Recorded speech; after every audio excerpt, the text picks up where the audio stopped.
Facebook খুললে বা আপনি ইউটিউবে যান, আপনি দেখবেন যে লাখ লাখ টাকা সেলসের গল্প।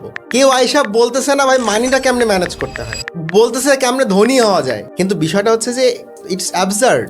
আপনাকে সেলস করতে হবে, কত পার্সেন্ট ব্যয় করতে হবে, কত গ্রস প্রফিট হলো, মাস শেষে আপনার ক্যালকুলেশন থাকতে হবে।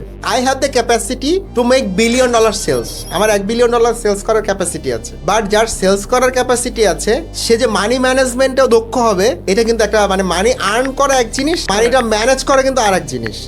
So I have that much capacity to make $1 billion sales, but I believe that I don't have the capacity to manage that $1 billion to make a sustainable business. এই capacity আমার নাই। ওজনিয়াকের বাবা মা লিটারেলি কিন্তু Steve জবসকে গালাগালি করছে। Steve jobs জানে যে আমি একটা বিষয়ে দক্ষ, হয়তো আমি ও সেলসে দক্ষ বা অর্গানাইজ করতে দক্ষ, কিন্তু ওই সিস্টেমটা বানানোতেও দক্ষ না। সো আমি সেলস করতে পারি মানে আমি মানি ম্যানেজ করতে পারবো। This is absurd. বিজনেসের পিলার হচ্ছে তিনটা, একটা হলো ইনোভেশন, একটা হলো মানি ম্যানেজমেন্ট, একটা হলো মার্কেটিং।